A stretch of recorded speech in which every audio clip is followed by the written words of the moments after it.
अज्ञानतिमिरान्धस्य ज्ञानाञ्जनशलाकया चक्षुरुन्मीलितं येन तस्मै श्रीगुरवे नमः। नमो ॐ विष्णुपादाय कृष्णप्रेष्ठाय भूतले श्रीमते लोकनाथ स्वामिन् इति नामिने। नमो ॐ विष्णुपादाय कृष्णप्रेष्ठाय भूतले श्रीमते भक्तिवेदान्त स्वामिन् इति नामिने। नमस्ते सरस्वते देवे गौरवाणी प्रचारिणे निर्विशेष शून्यवादी पाश्चात्यदेशतारिणे। वाञ्छाकल्पतरुभ्यश्च कृपा सिन्धुभ्य एव च पतितानां पावनेभ्यो वैष्णवेभ्यो नमो नमः। हे कृष्ण करुणा सिन्धु दीनबन्धो जगत्पते गोपेश गोपिकान्त राधाकान्त नमोस्तुते। तप्तकाञ्चन गौरांगी राधे वृन्दावनेश्वरी वृषभानुसुते देवी प्रणमामि हरिप्रिये। समचरणसरोजं सान्द्रनीलाम्बुदाभं जगन्निहितपानिं मण्डनं मण्डनानां तरुणतुलसीमाला कन्दरं कञ्जनेत्रं सदयधवलहासं विठ्ठलं चिन्तयामि। पांडुरंग हरि वासुदेव हरि पुंडलीकवरदे हरि विठ्ठल श्री ज्ञानदेव तुकाराम पंढरीनाथ भगवान की जय। माऊली ज्ञानेश्वर महाराज की जय। हरे कृष्ण।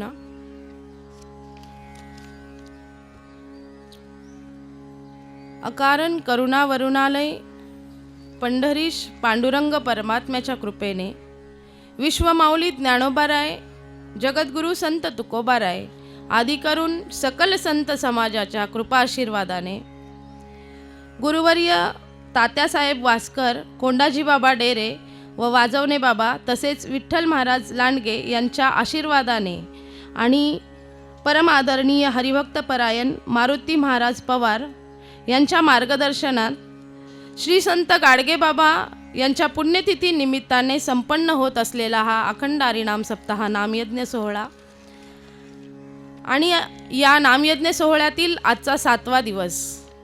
या 7व्या दिवसाची प्रवचनरूपी सेवा माझ्या वाट्याला आली हे मी माझं महत् भाग्य समजते। आज या ठिकाणी प्रवचनरूपी सेवेकरता निवडलेला श्लोक विश्वमाऊली ज्ञानोबाराय जेव्हा या भगवद्गीतेचं ज्ञानामृत सकल समाजाला देतात आणि ते ज्ञानामृत दिल्यानंतर विश्वात्मक देवाकडे काहीतरी मागणं मागावं काहीतरी प्रार्थना करावी या उद्देशाने जे पसायदान करतात त्या पसायदानातील ही ओवी आहे। जे खळांची व्यंकटी सांडो तया सत्कर्मी रती वाढो भूता परस्परे पडो मैत्र जीवांचे। या ओवीच्या माध्यमातून विश्वमाऊली ज्ञानोबाराय विश्वात्मक देवाला सांगतात की हे देवा जे खळ प्रवृत्तीचे दुष्ट प्रवृत्तीचे आहेत त्यांच्यामधला जो दुष्टपणा आहे तो जावो। जे खळांची व्यंकटी सांडो त्यांच्यातला दुष्टपणा जावो त्यांच्यामध्ये सत्कर्म करण्याची आणि भगवत भक्ती करण्याची रती म्हणजेच प्रेम किंवा श्रद्धा वाढो आणि त्यांच्यामध्ये मित्रत्वाची भावना निर्माण हो असं उदात्त मागणं विश्वमाऊली ज्ञानोबाराय या ओवीच्या माध्यमातून भगवंताकडे मागत आहेत। केवळ प्रपंच आणि संसार याच्या पलीकडे आपली बुद्धी तर जाणारच नाही, परंतु जे संत आहेत जे साधू आहेत ऋषीमुनी आहेत ते देवाकडे असं काही मागतात की ज्याच्यामध्ये समाजाचं संपूर्ण सकल समाजाचं तळागाळातल्या माणसाचं कल्याण कसं होईल असं मागणं ते देवाकडे मागत असतात। आता या ठिकाणी विश्वमाऊली ज्ञानोबाराय आपल्याला सांगतात भगवंताला म्हणतात की जे खळ आहेत आता खळ कोणाला म्हणावं तर ज्यांची केवळ दुसऱ्याचं अहित कसं होईल अशी भावना असते आणि जे केवळ आयुष्यभर केवळ दुष्कृत्य करत असतात अशा लोकांना खळ म्हटलं जातं की दुसऱ्याचं चांगलं त्यांना कधीच बघवत नाही, उलट आपल्यामुळे इतरांना त्रास कसा होईल अशी भावना त्यांच्या अंतःकरणामध्ये असते. आणि अशा खळ लोकांची जी प्रवृत्ती आहे ती जाऊन त्यांच्यामध्ये भगवत भक्तीची वाढ होवो किंवा प्रेम वाढो, त्यांच्या हातून भगवंतांची सेवा घडो, अशी उदात्त मागणी विश्वमाऊली ज्ञानोबाराय या ठिकाणी मागत आहेत. आता संतांच्या भेटीनंतर काय होतो बघा, जेव्हा आपल्याला साधू संत भेटतात आपण त्यांना ओळखू शकत नाही, परंतु कळत नकळत त्यांचा संग झाला की आपल्या जीवनामध्ये परिवर्तन नक्कीच होत असतं. आपण जर उदाहरण बघितलं तर वाल्याकोळी जो आहे, वाल्याकोळीचं जर पाप बघितलं आपण तर कितीतरी रांजण एकावर एक असे भरून ठेवलेले, इतकं त्याचं पाप होतं. 17 की काही जवळजवळ रांजण भरलेले.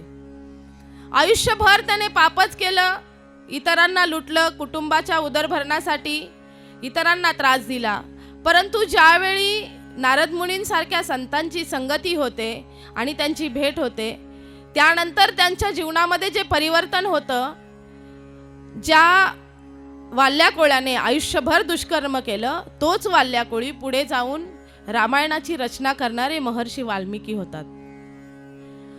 पहा, नामदेव महाराज एका ठिकाणी वर्णन करतात की कोळियाची कीर्ती वाढली गहन, केले रामायण रामाई आदी. भगवंत जन्माला येण्याआधी त्यांनी ते रामायणाची रचना केली आणि त्यामुळे भगवंत काय म्हणाले, बोलिले वाल्मिक तैसेची करीन वर्तोनी दावीन नामा म्हणे, की भगवंताला सुद्धा त्यांनी जे लिहून ठेवलं होतं त्याच्याप्रमाणे आचरण करावं लागलं. हा सगळा परिणाम कशाचा होता तर केवळ नारद मुनींच्या संगतीमध्ये आल्यानंतर त्यांनी ज्यावेळी त्यांना गुरुउपदेश केला आणि रामनामाचा जप करायला सांगितला, तेव्हाच संतांच्या संगतीमुळे त्यांच्या जीवनामध्ये हा परिणाम झाला. संत खूप उदार अंतःकरणाचे असतात. जर आपण माऊलींचा जीवन प्रवास बघितला तर माऊलींच्या जीवनामध्ये माऊलींना त्रास देणारे कितीतरी लोक होते. त्यामध्ये जर विसोबा खेचर आपण बघितलं तर आयुष्यभर माऊलींना त्यांनी त्रासच दिला. पोटभर कधीही कुठे भिक्षा मिळू दिली नाही, स्वतः तर दिलीच नाही, पण इतर कोण जे देत होते ती सुद्धा जेव्हा त्यांच्या नजरेस येत तेव्हा ती मिळालेली भिक्षा सुद्धा ते मातीमध्ये मिसळत होते.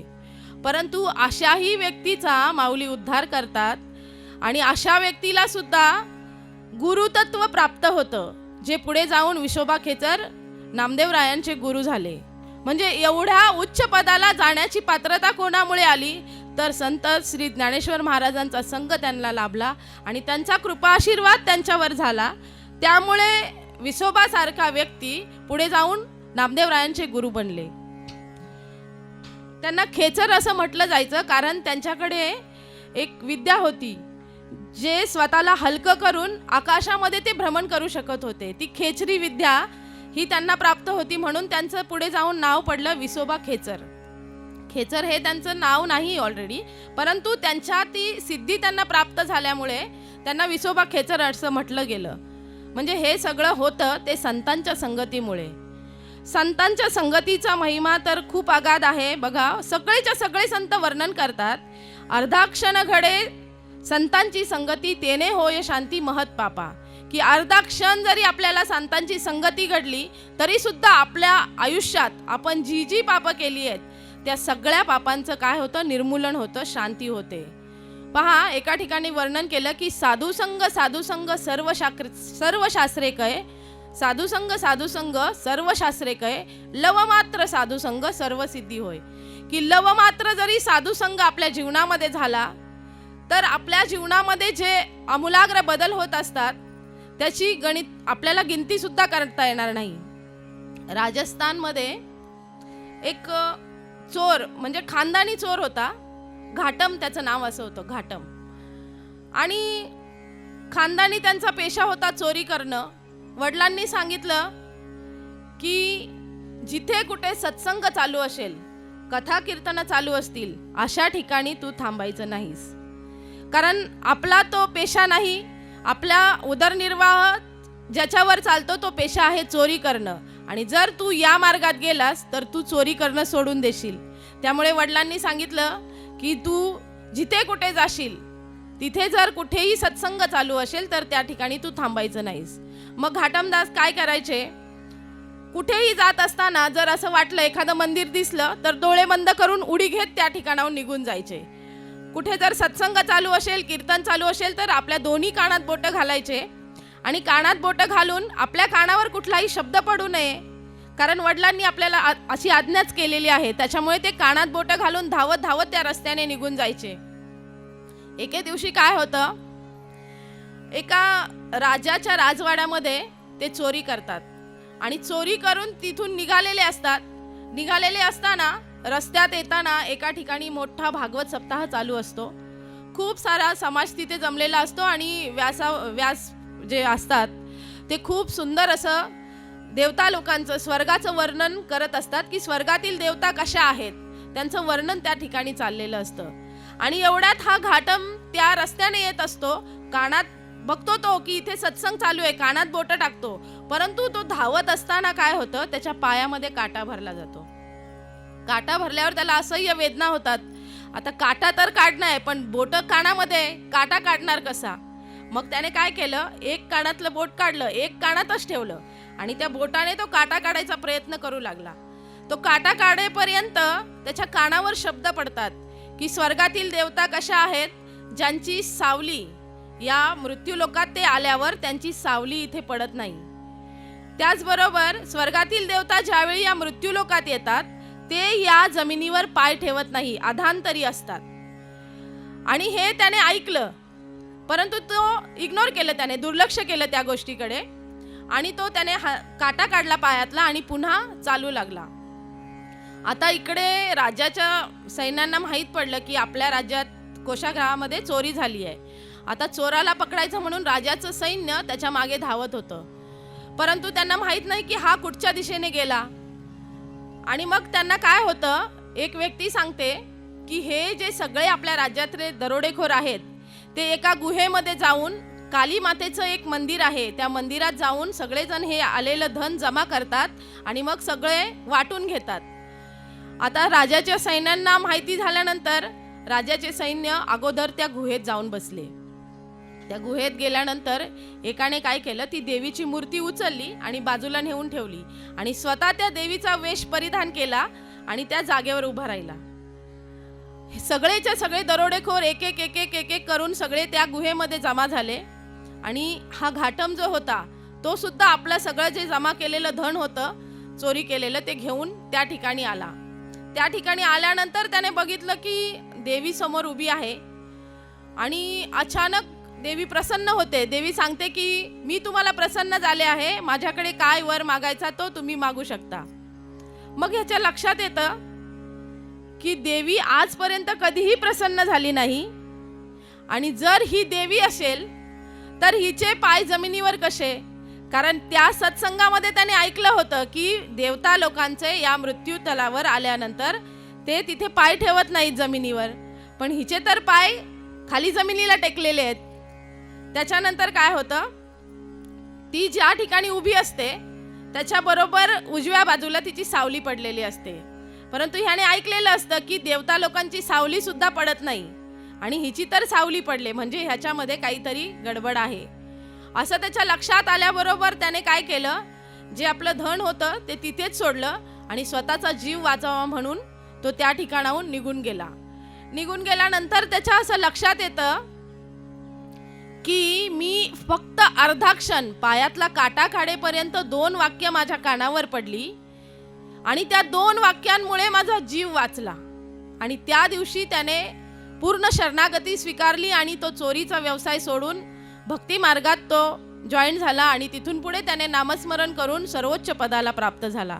म्हणजे हे कशामुळे शक्य झालं, केवळ अर्धा क्षण घडे संतांची संगती, तेने होय शांती महत पापा. अर्धा क्षण जरी संतांची संगती घडली तरी त्याच्या जीवनातली सगळीच्या सगळी पाप नष्ट झाली आणि तो भक्ती मार्गात गेला. आता संत प्रत्येकाच्या आयुष्यात भेटतीलच असं नाही, संत भेटणं ही खूप दुर्मिळ गोष्ट आहे. तुकाराम महाराज म्हणतात, भाग्याचा उदय तेहे जोडी संत पाय. ज्यावेळी आपलं भाग्य उदयाला येईल तेव्हाच आपल्याला संतांची भेट होत असते. नाथ महाराज सुद्धा एका ठिकाणी वर्णन करतात की अनंत जन्माची पुण्य संपत्ती जरी गाठी असे आईती ते जोडी माझ्या संतांची संगती, सत्संगती भक्ती उल्हासे. की अनंत जन्माची पुण्य संपत्ती, अनेक जन्मांचं पुण्य ज्या वेळेस आपल्या गाठीशी असेल त्याच वेळी आपल्याला संतांची संगती होऊ शकते. संतांची संगती आपल्याला झाली, आपल्या जर महत्भाग्याने आपल्या पुण्य संचयाने आपल्याला संतांची संगती झाली तर ते संत आपल्याला ओळखताही आले पाहिजेत.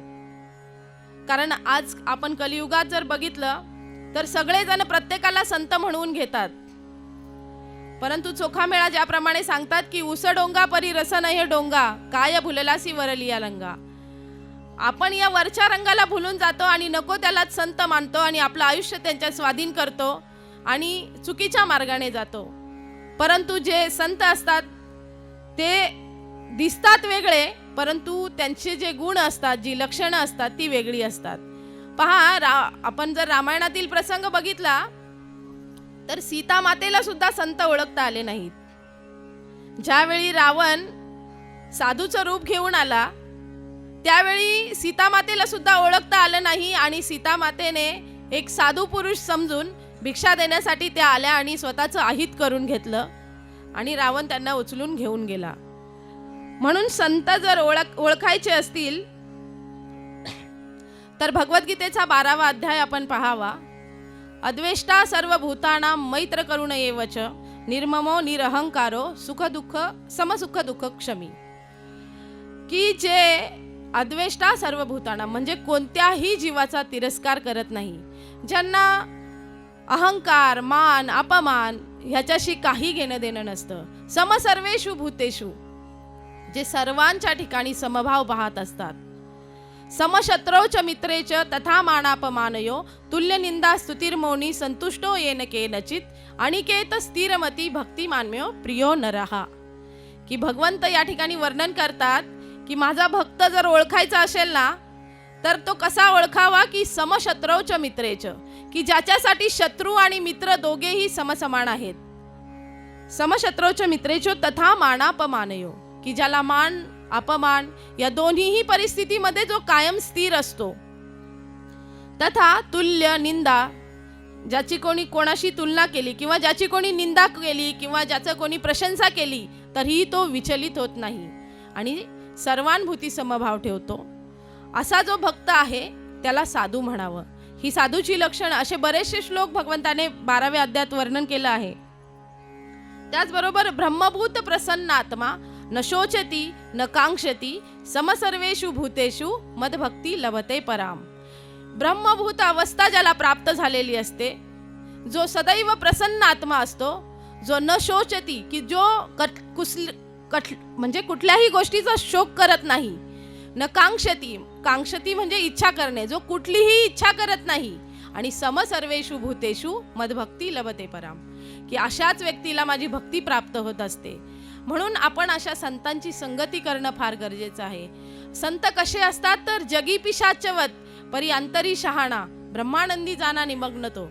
जगाला वाटतं की तो पिशाचवत आहे, हा मळकटलेले कपडे घातलेत, काय हा याचा वेश, आणि हा कसला साधू, ज्याची दाढी वाढली आहे, ज्याच्या जटा एवढ्या मोठ्या लांब आहे, ज्याने भस्म घेतलाय, कपाळावर लेपित केलाय, भगव वस्त्र धारण केले, अशांना आपण संत समजतो. परंतु वास्तविक संत कसे असतात तर जगी पिशाचवत, जगासाठी ते अगदी म्हणजे तुम्ही ओळखणार सुद्धा नाही, काय म्हणणार ह्याच्यामध्ये काय लक्षणं बघितली तुम्ही संतांची, परंतु वास्तविक तेच संत असतात. अंतरी शहाणा, ब्रह्मानंदी जाणा निमग्न तो, ते आपल्याच ब्रह्मानंदाच्या आनंदामध्ये असतात, त्यांना संत म्हणावं. जर बघा, हा जो अखंड हरिनाम सप्ताह चालू आहे हा संत गाडगे बाबांच्या पुण्यतिथी निमित्ताने आहे. आणि गाडगे बाबांचा वेश जर आपण बघितला तर आपण त्यांना खरं संत म्हणू का?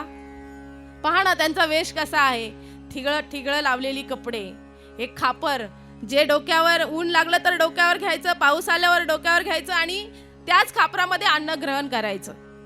कसा आहे त्यांचा वेश? जगी पिशाचवतच आहे ना.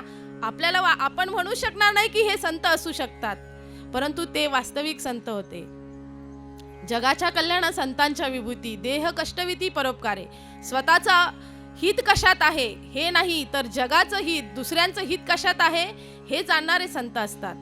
आणि ते देवाकडे केवळ विश्वाचं कल्याण कसं होईल एवढी एकच तळमळ त्यांची असते.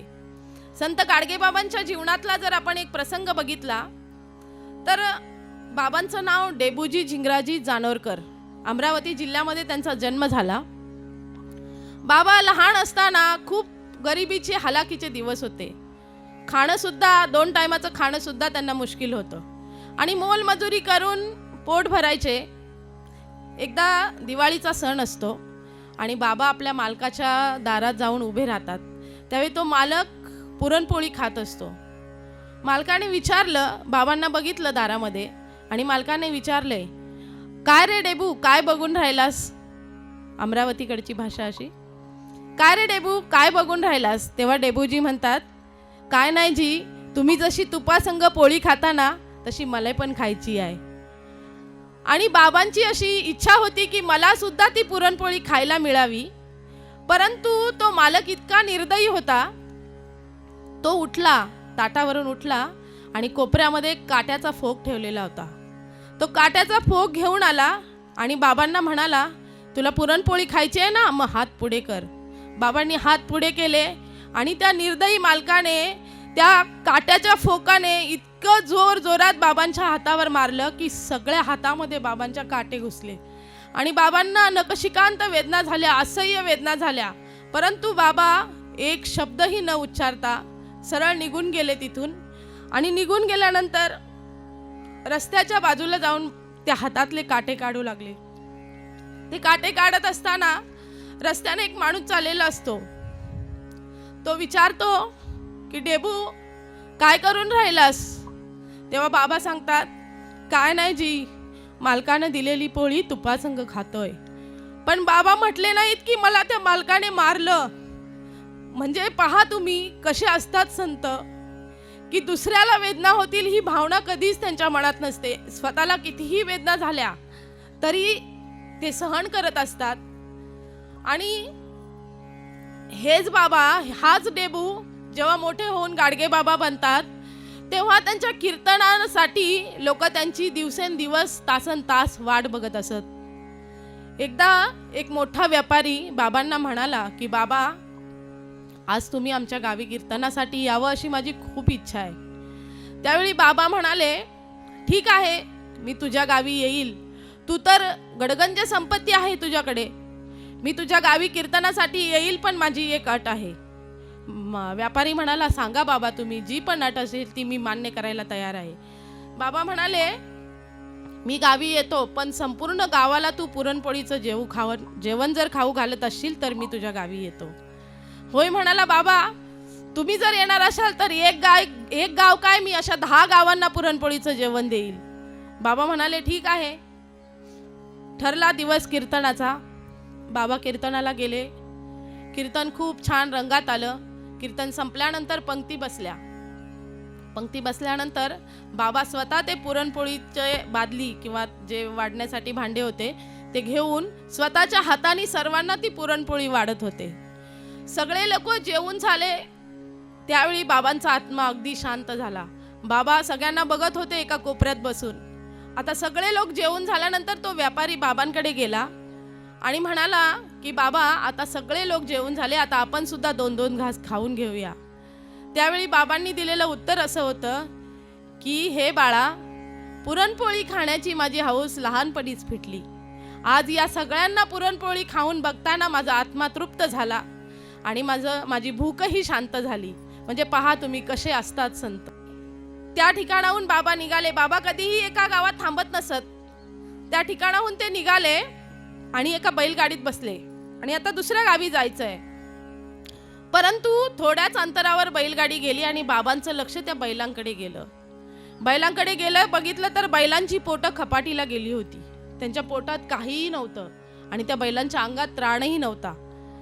आणि ज्यावेळी बाबांच्या हे लक्षात आलं की बैलांना खूप वेदना होत आहेत, त्रास होत आहे, त्यावेळी बाबा त्या बैलगाडीतून खाली उतरले आणि त्यांनी त्या बैलगाडीच्या मालकाला विचारलं, बैल कुणाची र? त्यावेळी त्याने सांगितलं की बाबा, ही बैल माझीच. बाबांनी त्याच्या दंडाला असा जोरात चिमटा घेतला आणि बाबा त्याला म्हणाले की अरे, तुला तर लय रगत दिसून राहिलं, पण बैलांच्या पोटाकडे का बघत नाहीस? त्यावेळी त्याच्या लक्षात आलं की आपण स्वतःसाठी सगळं काही करतो, परंतु या मुक्या जीवांना मात्र उपाशी मारतोय. आणि बाबा अक्षरशः त्या गाडीतून खाली उतरून पायी चालत दुसऱ्या गावी निघून गेले. म्हणजे पहा, दुसऱ्या जीवाच्या वेदना ते सहन करू शकत नाहीत. स्वतःला कितीही असह्य वेदना झाल्या तरी चालतील, आपण माणसांवर सुद्धा एवढी दया करू शकत नाही, एवढे ते मुक्या प्राण्यांवर दया करत होते. बाबा प्रत्येक गावात जात त्यावेळी स्वतः सगळा गाव स्वच्छ करून मग ते कीर्तन करून माणसाची मनं स्वच्छ करत होते. आधी गाव स्वच्छ करून नंतर माणसांची मनं कीर्तनाच्या द्वारे ते स्वच्छ करत होते. म्हणजे एवढे दयावंत संत आपल्याला लाभले. आपण सर्वजण खूप भाग्यवान आहोत की आपल्याला तर विश्वमाऊली ज्ञानोबाराय, जगद्गुरु संत तुकोबाराय, नाथ महाराज, जनाबाई, सखूबाई, चोखामेळा, सावतामाळी असे अनेक संत आपल्या जीवनामध्ये आले. म्हणजे आपण त्यांच्या भूमीत, त्यांच्या पदस्पर्शाने पावन आणि पुनीत झालेल्या भूमीत आपण जन्माला आलो. हे आपलं खूप मोठं महत्भाग्य आहे. जेव्हा संत आपल्या जीवनात येतील ना, तेव्हा आपण सुद्धा आपल्या प्रापंचिक गोष्टी किंवा आपल्या भौतिक सुखाची अपेक्षा त्यांच्याकडे न करता, कै मी उद्धार पावेल, कै कृपा करील नारायण, ऐसे तुम्ही सांगा संतजन, करा समाधान चित्त माझे. की ही उदात्त भावना आपल्या सुद्धा मनात निर्माण झाली असली पाहिजे की माझा उद्धार कसा होईल, माझ्यावर भगवंत कृपा कधी करेल, असं तुम्ही संतजन मला सांगा आणि माझा उद्धार करा. पहा, आपण देवाकडे केवळ भौतिक इच्छा आपल्या व्यक्त करत असतो, संतांकडे व्यक्त करत असतो. परंतु संत किंवा जे संतांच्या सानिध्यात, जे भगवंतांच्या सानिध्यात राहिलेत, असे व्यक्ती कधीही देवाकडे भौतिक सुखाची अपेक्षा करत नाहीत. आपण महाभारतातील प्रसंग जर बघितला तर ज्यावेळी महाभारताचं युद्ध संपतं, भगवंत द्वारकेला जायला निघतात. भगवंत ज्यावेळी द्वारकेला जायला निघतात त्यावेळी सगळेजण भगवंताला घालवण्यासाठी, सगळेजण भगवंताची बोळवण करण्यासाठी येतात. आणि भगवंत एक पाय रथात ठेवलेला असतो आणि एक पाय खाली असतो. एवढ्यात काय होतं की उत्तरा, जी अभिमन्यूची बायको असते, ती उत्तरा धावत धावत आक्रोश करत, आकांत करत येते की पाही पाही महायोगीन देव देव जगतपते, नान्यम त्वत् भयेत पश्यत यत्र मृत्यू परस्परम. की हे भगवंता मला वाचवा, हे भगवंता मला वाचवा, माझं रक्षण करा. बाके बिहारी रे दूर करो दुख मेरा, श्यामा मुरारी रे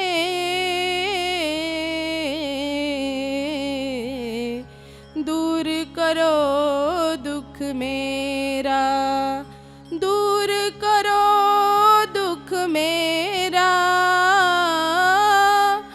दूर करो दुख मेरा, बाके बिहारी रे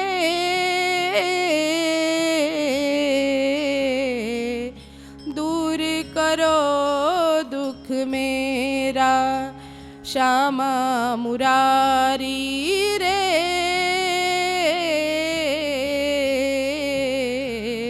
दूर करो दुख मेरा.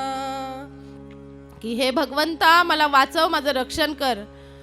त्यावेळी भगवंत उत्तरेकडे बघतात आणि म्हणतात की उत्तरे, जगण्यासाठी एवढा अट्टहास का?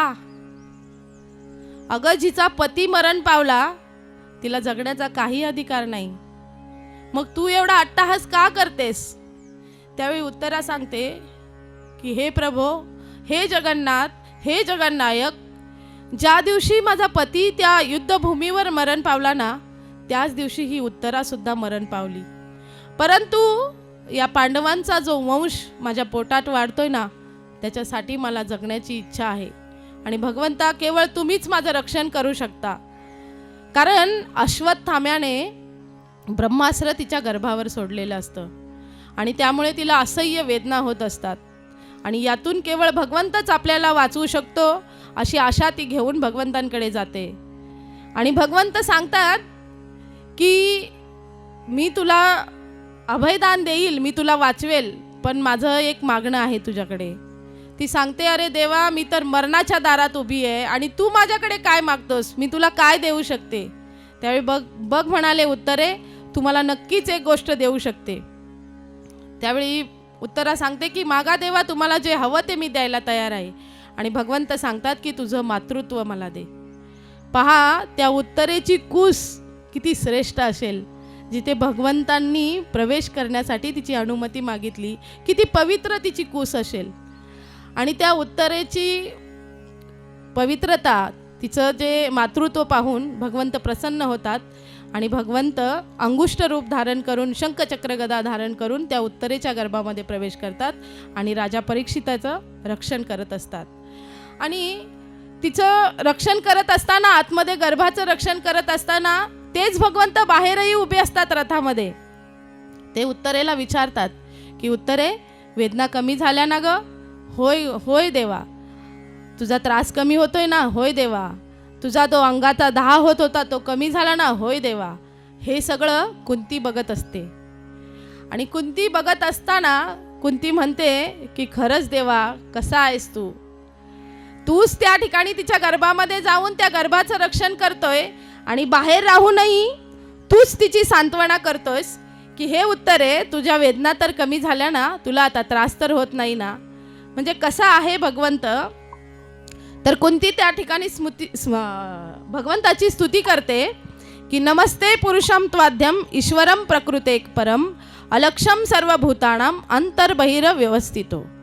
की हे भगवंता, तूच सर्व जीवांच्या आतमध्येही आहेस आणि बाहेरही आहेस आणि ही संपूर्ण प्रकृती तूच चालवतोस. आणि हे इतर पांडवांच्या जेव्हा लक्षात येतं, त्यावेळी कुंती भगवंताला ईश्वर असं म्हणून ज्यावेळी संबोधन करते, त्यावेळी भगवंत सांगतात, नाही ग आत्या, मी भगवंत नाही, मी ईश्वर नाही, मी तुझा भाचा आहे.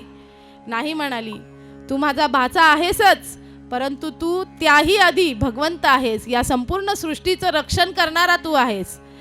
आणि मग भगवंत पांडवांना सांगतात की आत्याला काहीतरी समजून सांगा, मी देव नाही, मी तुमचा भाव आहे, मामे भाऊ आहे आणि ह्या आत्याचा मी भाचा आहे.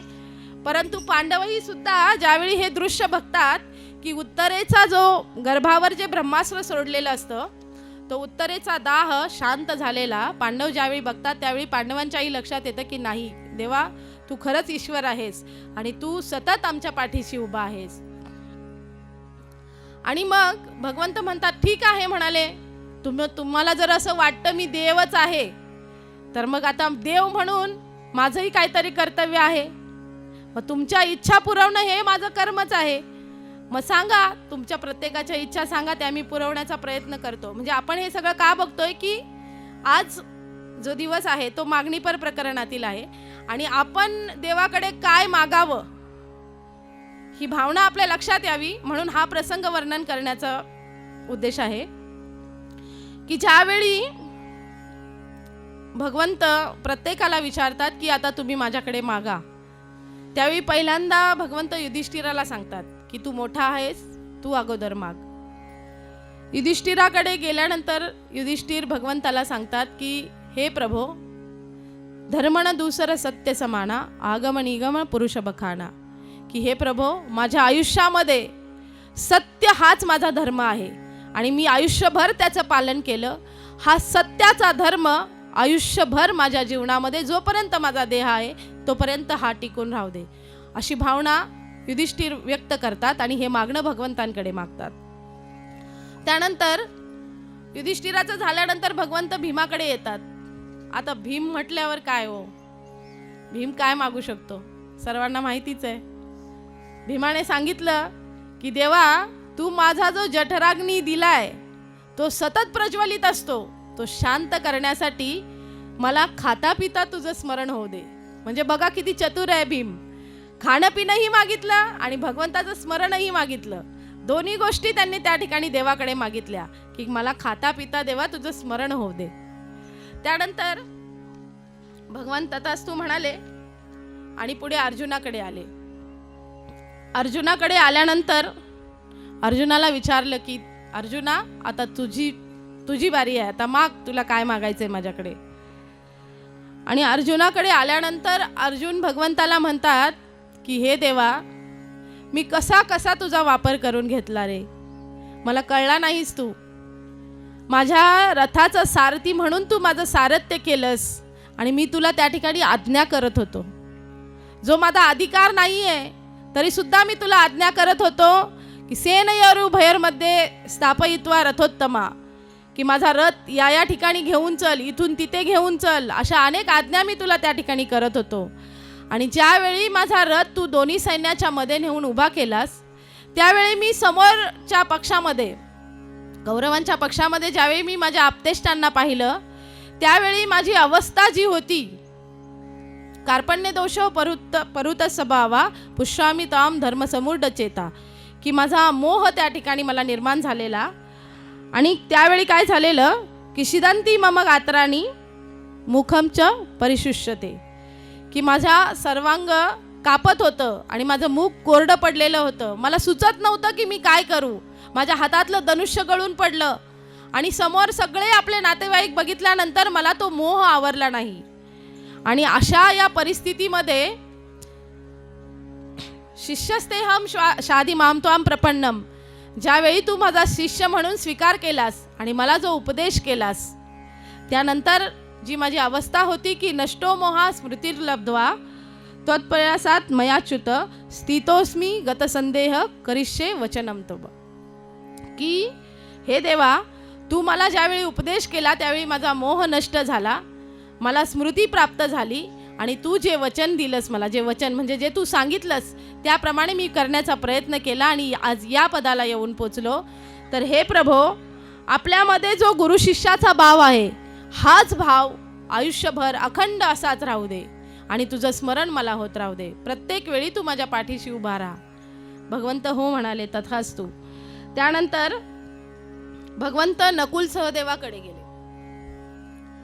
नकुल सहदेवांना ज्यावेळी भगवंताने विचारलं की तुमचं काय मागणं आहे, त्यावेळी नकुल सहदेव भगवंताला म्हणतात की हे प्रभो, आमच्या हातून थोरला जो भाव आहे ना आमचा, त्याची सदैव सेवा घडावी. का बरं थोरल्या भावाची सेवा का मागितली? इतर काही त्यांच्याकडे भरपूर काही मागण्यासारखं होतं, परंतु त्यांनी त्या ठिकाणी थोरल्या भावाची सेवा मागितली. त्यामागचं कारण असं होतं की ज्यावेळी पांडव वनवासात होते त्यावेळी ते जंगलामध्ये फिरत असताना एक दिवशी जेव्हा ते फिरत होते तेव्हा त्यांना तहान लागली आणि ते एका सरोवरावर पाणी पिण्यासाठी जातात. आणि ते सरोवरावर यक्षाचं आधिपत्य असतं आणि ते त्या ठिकाणी पाणी पिण्यासाठी गेले तेव्हा एक एक करून चारही पांडव मरण पावले. जे जे पाणी पियाले त्या सरोवरामध्ये त्यांचा मृत्यू झाला. भीम मेला त्या ठिकाणी, अर्जुनही मेला, नकुल आणि सहदेव हे चौघेही त्या ठिकाणी मरण पावले. आणि त्यानंतर धर्मराजा ज्यावेळी आले युधिष्ठिर, त्यांनी बघितलं की माझे भाऊ या ठिकाणी मरण पावलेत. आणि ज्यावेळी ते पाण्याला स्पर्श करतात पिण्यासाठी, त्यावेळी आवाज येतो की हे युधिष्ठिरा, थांब, तू पाणी पिऊ शकत नाहीस. जोपर्यंत तू माझ्या प्रश्नांची उत्तरं देत नाहीस तोपर्यंत तू हे पाणी पिऊ शकत नाहीस. आणि जर तू माझ्या प्रश्नांची बरोबर उत्तरं दिली तर मी तुझे भाऊ तुला जिवंत करून देईल. आणि मग त्यावेळी काय होतं,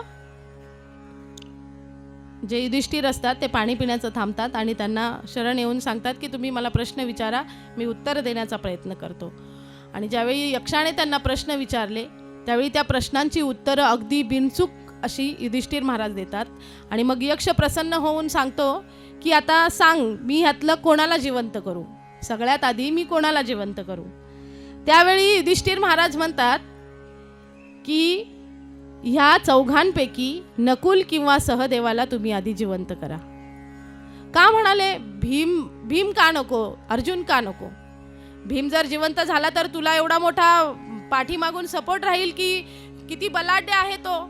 अर्जुनाचं म्हणाल तुम्ही तर अर्जुन सुद्धा धनुर्विद्येत इतका पारंगत आहे ज्याच्यामुळे तुला काही कितीतरी राज्य जिंकून देऊ शकतो. मग हे दोघे का नको, नकुल सहदेव का? त्यावेळी युधिष्ठिर महाराजांनी सांगितलं की ज्यावेळी माझे पिता मरण पावले त्यावेळी माझी माता माद्री ती सुद्धा सती जायला निघते आणि हे नकुल सहदेव लहान असतात. आणि माझी जी माता होती माद्री ती ह्या नकुल आणि सहदेवाचा हात माझ्या हातात देते आणि सांगते की हे युधिष्ठिरा, तू जसं भीम आणि अर्जुनावर प्रेम करशील तसंच प्रेम या नकुल आणि सहदेवावर सुद्धा कर. आणि अजून एक कारण सांगतो तुम्हाला की ह्या दोघांपैकी एक जिवंत का. तर आता तुम्ही मला जे प्रश्न विचारले त्याचं मी तुम्हाला बरोबर उत्तर दिलं, त्यामुळे तुम्ही मला माझा एक भाऊ देणार आहात. परंतु ह्याच्या पुढली जर उत्तरं माझी चुकली तर हे बाकीचे जिवंत होणार नाहीत. आणि जर नकुल किंवा सहदेवापैकी एक जिवंत झाला तर कुंतीचा मी आणि माद्रीचा नकुल किंवा सहदेव असे आम्ही दोघे भाऊ आनंदाने राहू. म्हणजे पहा किती बंधुप्रेम होतं ते. सावत्र भावावर सुद्धा एवढं प्रेम करणं किती मोठी गोष्ट आहे. आणि त्या ठिकाणी मग यक्षाला त्यांचा अभिमान वाटतो आणि यक्ष सर्वच्या सर्व भाव जिवंत करून देतात. आणि हे उपकार नकुल आणि सहदेवाच्या लक्षात असतात की आपल्या मोठ्या भावाने, थोरल्या भावाने आपल्यासाठी काय केलं. त्यावेळी अर्जुन आणि भीमाला सुद्धा ते पहिले जिवंत करू शकत होते, परंतु त्यांचा विचार न करता सर्वात आधी आमचा विचार केला. आणि त्या कर्तृत्वाची जाण म्हणून त्यांनी सांगितलं की हे देवा, की आम्हाला जर द्यायचंच असेल तर थोरल्या भावाची सेवा दे. पहा आपल्याकडे असे आपले जी शास्त्र आहेत त्याच्यामध्ये खूप बंधुप्रेम, असं मातृपितृप्रेम खूप वर्णन आहे. आणि या कथेंच्या माध्यमातून ही उदाहरणं आपल्यासमोर सगळ्यांसमोर मांडली गेली पाहिजेत. त्याचा परिणाम काय होतो पहा. एके ठिकाणी बापूजींची कथा चालू होती, मुरारी बापू, म्हणजे वास्तविक घडलेली घटना आहे ही. मुरारी बापूंची कथा चालू होती आणि त्या कथेमध्ये दोघे भाऊ कथेला आलेले असतात. आणि त्या रामायणाच्या कथेमध्ये भीम भरत भेटीचा प्रसंग असतो.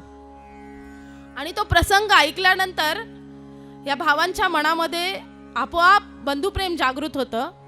आणि जवळजवळ 15 वर्ष त्यांची केस चालू असते शेतीसाठी. आणि दोघे भाऊ एकामेकाचं नाव सुद्धा घेत नव्हते, की चेहरा सुद्धा बघत नव्हते. इतकं कट्टर दुश्मनी होती त्यांच्यामध्ये निर्माण झालेली. आणि ज्यावेळी त्यांनी तो भरत भेटीचा प्रसंग ऐकला त्यावेळी त्यातला तो जो थोरला भाऊ होता तो उठून व्यासपीठावर गेला आणि बापूजींना साष्टांग प्रणिपात केला. आणि प्रणिपात केल्यानंतर त्याने सांगितलं की बापूजी, तुम्ही जे बंधुप्रेम सांगितलं की खरंच माझ्या हातून खूप मोठी चूक झाली. आणि त्याने सांगितलं की आजच्या दिवसापासून मी जी कोर्टात चालू असलेली केस आहे ती मागे घेतो आणि माझ्या भावावर सदैव मी प्रेम करीन ही व्यासपीठासमोर शपथ घेऊन सांगतो. आणि तेच हे शब्द छोट्या भावाच्या कानावर पडले आणि तो सुद्धा त्या ठिकाणी उठून आला आणि दोघाही भावांनी एकमेकांना मिठी मारली आणि त्यांचं बंधुप्रेम जागृत झालं. आणि वास्तविक म्हणजे पहा तुम्ही की ज्यावेळी अशा कथा आपल्या कानावर पडतात आपण छोट्याशा गोष्टीसाठी एकमेकांबद्दल द्वेष करत असतो, ईर्ष्या करत असतो. हे सर्व काही इथे सोडून जायचंय हे जेव्हा लक्षात येतं ना आपल्या, त्यावेळी आपण हे सगळं सोडून देतो, सगळं विसर पडतो आणि आपण प्रत्येकामध्ये मित्रत्वाची, प्रेमाची भावना निर्माण होते. आणि हेच मागणं माऊली मागतात की जे खळ आहेत त्यांची व्यंकटी सांडू दे आणि त्यांच्यामध्ये मित्रत्वाची भावना निर्माण होते, परस्परांमध्ये प्रेम निर्माण झाली पाहिजे. आणि अशीच प्रार्थना आपण देवाकडे केली पाहिजे की हे देवा, कधी आमची भावना असं आमचं मन एवढं मोठं होईल आकाशा एवढं. आणि मग भगवंत नकुल सहदेवाला तथास्तु म्हणतात आणि पुढे आपल्या द्रौपदीकडे येतात. द्रौपदीकडे आल्यानंतर द्रौपदीला विचारतात की द्रौपदी, आता तुझा नंबर आहे, माग काय मागायचं आहेस ते. द्रौपदी म्हणाली, देवा आता तुझ्याकडे मी काय मागू, सगळं काही तू मला दिलंस, आता मागण्यासारखं शिल्लक काय आहे. ज्यावेळी माझं लग्न या 5 पांडवांसोबत लावलं गेलं त्यावेळी मला म्हणजे मी इतकी भ्रमात होते की ना भूतो ना भविष्यती, असं कधी भूतकाळातही झालं नाही, भविष्यातही अशी घटना कधी होणार नाही. त्यावेळी मी काय करावं, कसं राहावं याचं मार्गदर्शन तू मला केलंस. भगवंताने त्यावेळी द्रौपदीला आपल्या हातातली अंगठी काढून दिलेली असते आणि भगवंत द्रौपदीला सांगतात की एका पुरुषासोबत म्हणजे एका पतीसोबत ज्यावेळी तू राहशील त्यावेळी इतर चौघांचं स्मरण सुद्धा तुझ्या मनात आलं नाही पाहिजे किंवा त्यांचा विचारही तुझ्या मनात येता कामा नाही. त्यावेळी द्रौपदी म्हणाली, देवा जर माझं मन उद्विग्न झालं तर मी काय करावं. तेव्हा देवाने सांगितलं की ज्यावेळी तुझं मन उद्विग्न होईल त्यावेळी तू ही जी अंगठी आहे, या अंगठीमध्ये जो खडा आहे हिरा, त्या हिऱ्याकडे बघून माझं स्मरण करशील तर तुलाही कळणार नाही आणि मलाही कळणार नाही मी त्या ठिकाणी कधी उपस्थित होईल ते. म्हणजे पहा भगवंताचं किती प्रेम होतं द्रौपदीवर. कृष्ण द्रौपदीचा सखा पांडवांचा पाठीराखा असं म्हटलं जातं. ज्या ज्या वेळी द्रौपदीवर संकट आली त्या त्यावेळी भगवंत स्वतः उपस्थित होते. दुर्वासा मुनीने ज्यावेळी परीक्षा घेतली त्यांची, त्यावेळी सुद्धा त्या अक्षय पात्रामध्ये काहीही नसताना केवळ ते भाजीचं चिपकलेलं एक पान खाऊन भगवंताने संपूर्ण ब्रह्मांडाची भूक भागवली. म्हणजे पहा ज्या ज्यावेळी संकट येतात त्यावेळी भगवंत आपल्या भक्ताच्या पाठीशी असतो. द्रौपदीवरचा सगळ्यात अवघड प्रसंग म्हणजे चिरहरण. त्यावेळी द्रौपदी सगळ्यांकडे अपेक्षा करते की मला वाचवा, माझं रक्षण करा, परंतु कोणीही त्या द्रौपदीचं रक्षण करत नाही. आणि मग द्रौपदीला आठवतं की मी आता भगवंताचा धावा केल्याशिवाय काही पर्याय नाही. परंतु जोपर्यंत तिने एक हात असा साडीला पकडलेला असतो आणि एक हात सोडून ती भगवंताचा धावा करत असते तोपर्यंत भगवंत येत नाही. आणि जेव्हा ती दोन्हीही हात वरती करते आणि कोठे गुंतलासी द्वारकेच्या राया, वेळ का सखया लावी येला, असं म्हणून ज्यावेळी भगवंताला आवाज देते की तुम बिन मोरी कोण खबर ले, गोवर्धन गिरधारी रे,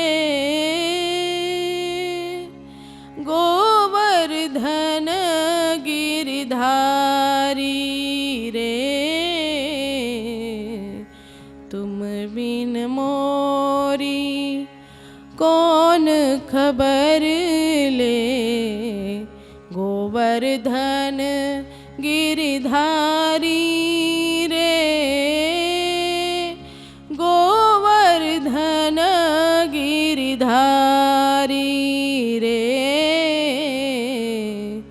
भरी सभामा द्रौपदी थारी, भरी सभामा द्रौपदी थारी, राखो राज हमारी रे,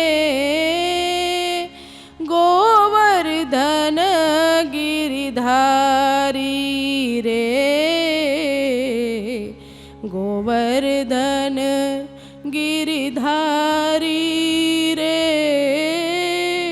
गोवर्धन गिरधारी. की हे देवा धाव, आता माझं रक्षण केवळ तूच करू शकतोस. इथे कोणीही माझं रक्षण करायला तयार नाही. देवा तूच धाव. आणि त्यावेळी भगवंत त्या ठिकाणी येऊन द्रौपदीचं रक्षण करतात. नेसती लुगडी सोय झाला भगवंत स्वतः त्या ठिकाणी अंबर अवतार घेऊन त्या द्रौपदीचं रक्षण त्या ठिकाणी करतात. आणि द्रौपदी सांगते की हे देवा, हा जो साख्य भाव आहे ना, हा सखा जो भाव आहे, हाच भाव माझ्या आयुष्यामध्ये निरंतर राहू दे. म्हणजे किती उदात्त भावना होती पहा. आपण काय काय मागितलं असतं देवाकडे, परंतु हे अशा ज्या व्यक्ती होऊन गेल्या यांचं आचरण आपण केलं पाहिजे. आपण सुद्धा आपल्या जीवनामध्ये हे जीवन जगत असताना त्यांचं सुद्धा आचरण आपण करण्याचा प्रयत्न केला पाहिजे. त्यानंतर भगवंत कुंतीकडे जातात. आता कुंती मातेकडे गेल्यानंतर कुंती माता काय करते, पदर पुढे करते, असं पदर. आणि पदर पुढे करते त्यावेळी सगळेजण बघतात आता काहीतरी मोठं मागणं देवाकडे मागते वाटतं. सगळ्यांचं मागून झालं, आता कुंती माता काय मागणार. कुंती माता सांगते भगवंताला की हे प्रभू, विपदो शंतु न शश्वत तत्र तत्र जगद्गुरु, बहुतो दर्शनम यस्यात अपुनर्भवत दर्शनम. की हे प्रभू, जर मला द्यायचं असेल ना तर काय दे, विपदा. विपदा म्हणजे दुःख दे. भगवंत म्हणतात की अगं आत्या, संपूर्ण आयुष्य तू केवळ दुःखच भोगत आलीस आणि तरी सुद्धा तुला दुःखच हवंय. अगं तू जन्माला आलीस आणि दुसऱ्याच्या घरी तुला पाठवलं गेलं. तुला आई वडिलांचं प्रेमही त्या ठिकाणी मिळालं नाही. लग्न झालं तर पती रोगी मिळाला. रोगी पती मिळाला, तो सुद्धा शापित. त्याच्यापासून तुला संतान उत्पत्ती नाही. ऋषीमुनींच्या आशीर्वादानं तुला पुत्ररत्न प्राप्त झाले, त्यातलेही तुला 2 माद्रीला द्यावे लागले. एवढं करत असताना ही मुलं तुला प्राप्त झाली. त्यांच्या आयुष्यातही किती संकट. भीमाला विष देऊन मारण्याचा त्या ठिकाणी प्रयत्न केला गेला. लाक्षागृहाला आग लावली. कितीतरी संकट तुझ्यावर आली. किती दुःख. पांडवांना वनवास सहन करावा लागला. स्वतःचं राज्य असताना सुद्धा वनवास सोडून 1 वर्ष त्यांना अज्ञातवास सुद्धा सहन करावा लागला. म्हणजे किती विपदा, किती दुःख तुझ्या जीवनात आलं, तरी सुद्धा तुला दुःखच का हवंय? का तू अशी मागणी करतेस? त्यावेळी कुंतीने वर्णन केलं की हे देवा, खरं वास्तविक दुःख म्हणजे तुझं विस्मरण. आणि दुःख म्हणजे तुझं विस्मरण, आणि सुख म्हणजे तुझं स्मरण. तुझं स्मरण होणं हे सुख आहे, आणि तुझं विस्मरण होणं हे दुःख आहे. की कुंती म्हणते की अशा सुखाची मला अभिलाषाच नाही देवा. ज्या सुखामध्ये मला तुझं स्मरण होणार नाही असं सुख मला नको. ज्या ज्या वेळी माझ्या जीवनामध्ये दुःख आलं, त्या प्रत्येक वेळी तू माझ्या सोबत होतास, आणि माझ्या मुलांचं, माझं रक्षण तू केलंस, आणि त्या दुःखामध्येच मला तुझं सतत स्मरण होत राहिलं. कुंती त्या ठिकाणी वर्णन करते की सुखखे माथे शील पडे जो हरि हृदय से जाए. सुखखे माथे शील पडे जो हरि हृदय से जाए, बलिहारी उस दुःख की जो पलपल याद दिलाय. की त्या सुखाच्या माथ्यावर दगड पडू दे देवा, असं सुख मला नको. की ज्या सुखामध्ये मी हरीला विसरून जाईल असं सुख मला माझ्या जीवनात नको. आणि बलिहारी उस दुःख की जो पलपल याद दिलाय, की प्रत्येक क्षणाला, प्रत्येक पल म्हणजे प्रत्येक क्षणाला तुझं स्मरण मला होत राहील असं दुःख माझ्यासाठी प्रिय आहे, आणि तेच दुःख तू मला दे. आणि मग त्यावेळी भगवंत कुंती मातेला तथास्तु म्हणतात. ठीक आहे म्हणाले, तुझी जशी इच्छा ती पूर्ण करण्यासाठी मी समर्थ आहे. आणि कुंतीचं झाल्यानंतर पहा तुम्ही, आपले जे साधू संत आहेत सगळेच्या सगळे काय मागतात हो देवाकडे? हेची दान देगा देवा, तुझा विसर न व्हावा. की देवा, तुझा विसर आम्हाला होऊ देऊ नकोस, हेच दान दे. अजून काय हवं आम्हाला आयुष्यामध्ये? पैसा तर सगळेच कमवतात, पोटही सगळे भरतात, परंतु त्याचं स्मरण कोणाला तरी विरलालाच होतं. बहुनाम जन्मनामांते ज्ञानवान्मां प्रपद्यन्ते वासुदेव सर्वमिती स महात्मा सुदुर्लभः. की अनेक जन्मांचं ज्याचं पुण्य उदयाला आलं असेल, अशाच एखाद्याच व्यक्तीच्या जीवनामध्ये भगवंताची भक्ती प्राप्त होत असते. आणि हेच दान देवा आम्हाला दे, दुसरं काही नको, तुझा विसर न व्हावा. आणि असं सगळे जणांचं मागून झाल्यानंतर भगवंत सुभद्रेकडे जातात. शेवटी सुभद्रा राहते. आता सर्वांना वाटतं की आता ही देवाची लाडकी बहीण काय मागणार देवाकडे? काहीतरी आनंदाची, समाधानाची, सुखाची अपेक्षा करून देवाकडे जाईल. सगळ्यांना अशी अपेक्षा असते.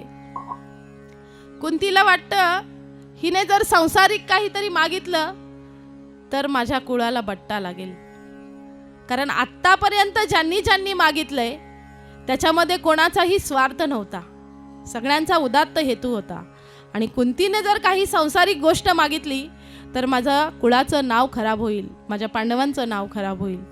आणि मग कुंती शंकेच्या नजरेतून सुभद्रेकडे बघत असते. देव सुभद्रेकडे जातात. सुभद्रेला म्हणतात की उठ सुभद्रे, काहीतरी माग. सुभद्रा निस्तब्ध झालेली असते, काहीही बोलत नाही, शांतपणे बसलेली असते. डोळ्यातून सतत पाण्याची धार वाहत असते. भगवंत सुभद्रेला हलवतात. अगं सुभद्रे उठ, मी जायला निघालोय, काहीतरी माग.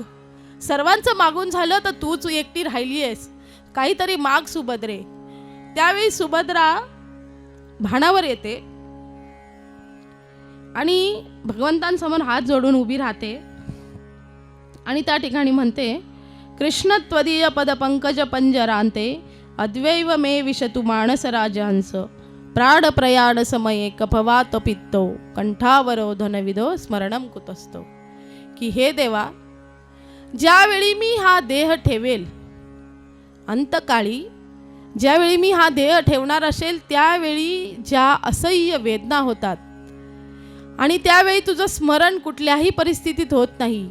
कफ, वात, पित्त हे त्रिदोष जागृत होतात आपल्या शरीरातले आणि आपली बुद्धी त्या ठिकाणी काम करत नसते.